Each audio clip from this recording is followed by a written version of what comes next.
现在彩礼高不？ The bride price in rural areas is getting higher and higher. In our village, the typical bride price has reached 150,000 yuan, or even 200,000 yuan. The exact amount depends on the family's financial situation. If the family is well off, the bride price will be higher. For example, our family is relatively ordinary, and even if the bride price is lower, it still needs to be around 100,000 yuan. On top of that, we also have to buy gold necklaces, gold bracelets, and gold rings. To be honest, this is a huge burden for an ordinary family, but even with the burden, we have no choice. Everyone knows that if you want to marry off your son and hold a decent wedding, the bride price must be paid in full. If the money isn't enough, how can the girl's family agree to the marriage? I heard that Jiangxi recently introduced a policy, and many other places are following suit. The policy limits the bride price to no more than 3 times the average income in the area, which is typically about 60,000 yuan, with a maximum limit of 80,000 yuan. But I want to say, do you think this policy can actually be enforced? I think it will be very difficult to implement. In many parts of China, there are rules, but these regulations are often not properly enforced, and people don't always follow them. Think about it. If you don't give the full bride price, or if you don't give any bride price at all, you need both the groom's and the bride's families to agree. The reasoning is simple. The country has rules that prohibit high bride prices, but if the bride's family doesn't agree, then it's all in vain. 像我这样的农村姑娘，你们知道我要是嫁人的话，家里会要多少彩礼吗？ If a rural girl like me really wants to get married, do you know how much my family would ask for as a bride price? 200,000. Yes, 200,000 yuan. With 200,000 yuan, would you marry a girl from an ordinary family, born in the countryside, with a younger brother and sister? When my mom said she wanted a 200,000 yuan bride price, I was shocked. You see, in our small town, although everyone expects a bride price, I always thought it would be at most in the tens of thousands. But I never expected my mom to ask for over 200,000 yuan right off the bat. If the price is really that high, does that mean I might not be able to get married at all? My mom said that if the man owns a house outright, our family would at least provide a car as a dowry. If he doesn't have a house, we can accept that he builds one in the countryside, but our car would not be included in the dowry. My mom has always insisted that the bride price must be 200,000 yuan. She says that the bride price is not only a recognition of me as an individual but also a sign of respect for my family. If another man's son can afford 200,000 yuan, it means he truly wants to marry me, and it can't be any less. Honestly, I really find it hard to accept such a high bride price. At first, I thought my mom was just someone who values money too much, but later I understood that her demand for 200,000 yuan isn't because she's greedy for the money, but because she wants the other party to show enough sincerity. She also said that if the man is willing to pay 200,000 yuan as the bride price, she would return that money to him in full, and even add some dowry. The reason she insists on such a high bride price is actually to show others that I am not someone who lacks love and care at home. In her heart, the 200,000 yuan bride price is far less important than even a strand of my hair. Her true intention is to let others know that, despite being an ordinary rural girl, I am loved and cherished by my family. As for me personally, I still don't really understand. Does marriage really have to be proven by a bride price? Is marriage truly just a transaction? This makes me feel confused. I can't help but ask everyone, what do you think? 儿子多大了？ My son is already 30 years old, and he still hasn't found a wife. It really makes me anxious. He's currently working alone in Suzhou, trying to earn as much money as possible to be able to marry a wife. Speaking of finding a wife, it really makes me anxious. A few years ago, things were still somewhat better here, and the requirements weren't that high. Now, it's much harder to find a wife here. Many women's families even look down on houses in county towns, thinking that the family is poor. Now, they demand that the man's family must buy a house in a first-tier city with full cash before they even consider marriage. Even if our entire family used all our savings to buy a house for my son in a county town, we still wouldn't be able to find a wife. Women nowadays don't want houses in county towns. They think these places are too poor. My son had a girlfriend before, and her family's conditions were quite good. They demanded that my son's family buy a house in a second-tier city with full cash before they would agree to the marriage. They didn't even want our house in a rural county town. They simply didn't care about our county, and what's worse, our family could only afford the down payment, not the full price of the house. And when you add the bride price and other expenses, it's just unimaginable. So, the girl's family didn't agree to continue the relationship, and there was nothing I could do. Now, my son is already 30 years old, and he still hasn't been able to find a girlfriend. 没想到我成为我们村第一个提前回家过年的人啊！ I didn't expect to be the first one in our village to return home for the new year in advance. Honestly, I was looking forward to it before coming back, thinking about seeing my family and experiencing the festive atmosphere. But when I actually returned home, I was stunned when I saw that every house in the village had its doors tightly closed. The cold and desolate feeling made me pause for a moment. I guess everyone must be at the tea house playing cards right now. This must be the daily routine in our village. In our village, when there are elderly people in the family, they spend the whole year farming, especially during the busy farming season, when they are extremely busy. But in the winter mornings, the elderly often go to the tea house and don't return until around 5 or 6 p.m., so their whole day just passes by. It's very leisurely. This is the way of life here. Nowadays, many people say that the living conditions in the countryside are poor, and it's difficult to find a wife, which is true. If you look around now, every family is building a new large house, but there are still many bachelors, including those born in the 1980s and 1990s. There are really a lot of them, and it's not because they don't want to find a partner, but because they simply can't. The requirements are too high. Now many women demand a car, a house, and an astronomical bride price. Here, the bride price is at least 200,000 yuan. We have a guy who's 35 years old and still hasn't gotten married. He recently met a divorced woman through blind dating. I'm not looking down on divorced women because, after all, divorce can have both good and bad reasons, and everyone's situation is different. However, the woman he found is not only divorced but also has a child. She demands a 200,000 yuan bride price and insists that her son's name be written on the property deed when they buy the house. How can anyone accept this? These kinds of demands are really hard to understand, so this man is still single. Why has society become like this? I feel that the old society was much better. In the past, couples could work together, struggle together, and improve their lives. I've always believed that relationships and marriage are matters between two people, not one-sided. Everyone wants to find a better partner. As a man, I also want to find a woman with good conditions. In fact, this could save me 10 years of hard work. You see now, when looking for a boyfriend or husband, everyone wants a man who is wealthy and whose parents are in good health. That way, the parents can help take care of the kids, and there's no need to spend any money. They even want a man whose house and car are already ready. But not everyone can have such a family background. Many people don't have parents around, or their parents are farmers, aging and in poor health, with no ability to help. This kind of family background really makes people feel helpless.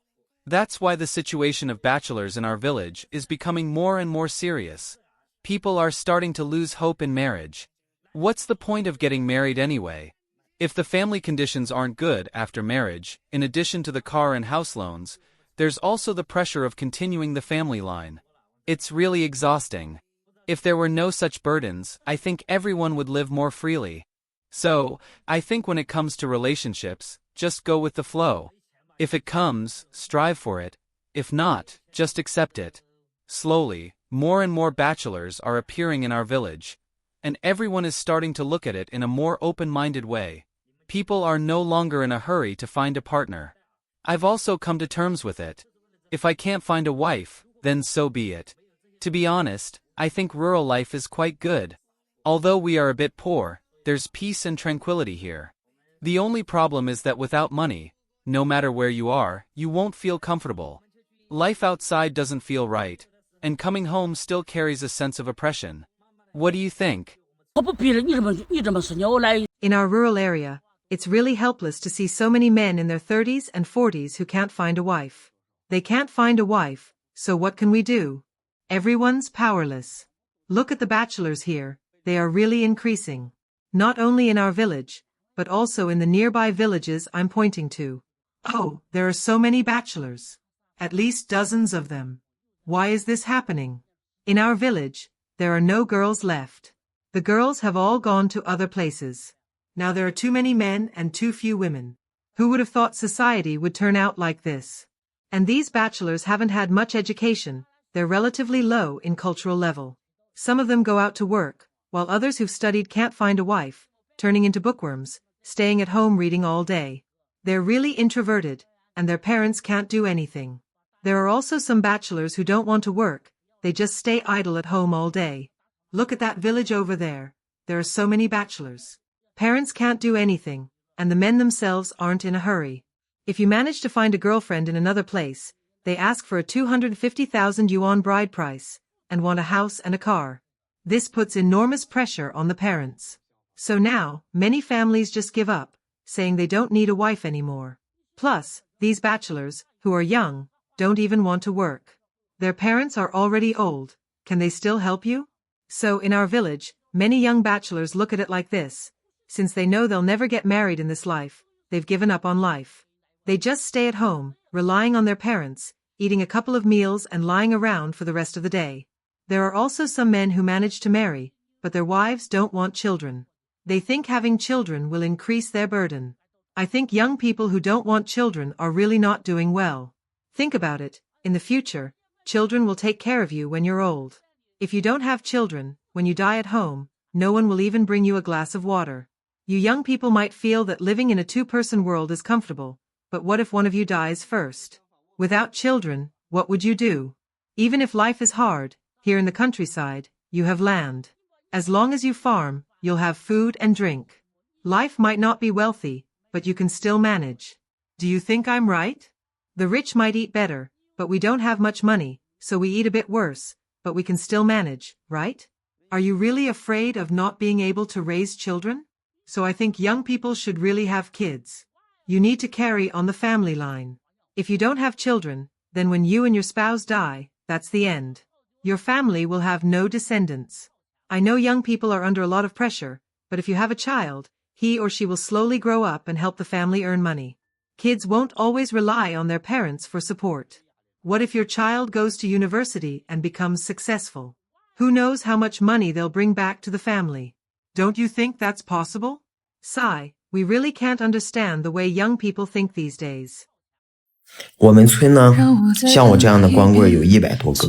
There are more than 100 leftover men like me in our village, and it really makes me feel confused about the future. Honestly, I don't know what the future development of our village will look like. Most of the boys here were born into poor families, and from the moment they were born, it's almost certain that they will never have a chance to get married. The reason is simple. The demands from the girls' families in our village are so ridiculously high that almost no one can meet them. For example, a girl who is average-looking and even has a disability can ask for a bride price of 380,000 yuan, and she also requires a house worth more than 3 million yuan in the city, and a car worth no less than 300,000 yuan. This is just the demand of an ordinary girl.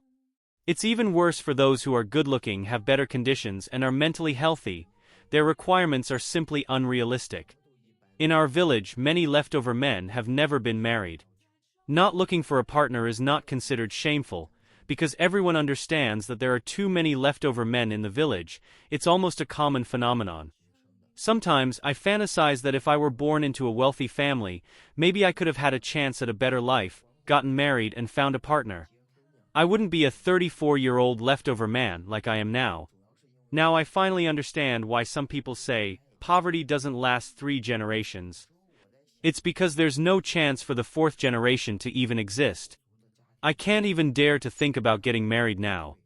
I believe I will never be able to realize it in my lifetime. Some of you might say I'm useless or that I'm a waste, and I can accept that. Because I really can't change my current situation. I admit that I may work my whole life and still won't be able to afford a 3 million yuan house. For friends who have never been to rural China, you may not fully understand how much a real farmer earns in a year. Usually, it's only about 10,000 to 20,000 yuan, and sometimes they just do odd jobs to barely make ends meet. Nowadays, it's becoming increasingly difficult for children in rural China to get married, especially in poorer areas, where the bride price requirements are rising higher and higher. In places like Shandong, Hezi, Southwest Shandong, and Jiangxi, the more backward the rural areas are, the higher the bride price demands become. These high bride prices have essentially turned into a competition among the poor, a form of mutual torment. Because poor families cannot afford to marry into rich families, wealthy families do not care about daughters from poor households. The parents of wealthy second-generation individuals will not accept a daughter from a poor family. Therefore, the bride price often takes place between two poor families, and the woman is bought by paying a high bride price. But this marriage is not reliable. You need to understand that a girl whose family asks for such a large sum of money clearly does not have much trust in the groom's family. For them, marriage may just be a formality. If the marriage goes badly, getting a divorce is not a big deal for them. After all, the money has already been received, so there is no loss. If the marriage works, that's fine, but if it doesn't, it's like changing clothes, and they may divorce after just a year or so. As the groom's family, what can you do? In the past, marriage was meant for a lifetime of companionship.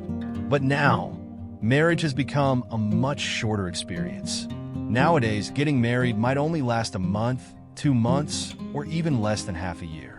If the other party decides to divorce, can you stop them? In rural China, the older generation still holds very conservative views. They often say, even if I have to sell everything valuable in the house, I must marry a wife for my son. But is this really worth it? If you're not afraid of being deceived, go ahead and try. Today's marriage is completely different from the past. In the past, people married for a lifetime, but now you might end up in financial difficulties and burdened with heavy debts. Your child might be crushed by the weight of housing loans, car loans, and bride prices. What if they get divorced? Can your family afford a second marriage? Do you still have the ability to turn things around?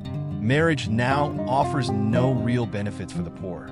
The best approach is to save more money and set aside funds for your own retirement. As for whether your child will get married, just let it happen naturally. Friends in front of the screen, can you meet the requirements for marriage in rural China? Feel free to leave your comments. I'd love to hear your thoughts. If you like this video, please like and subscribe to our channel. Your support is very important to us, and we will continue to provide better content for you. Thank you again for watching, and see you next time.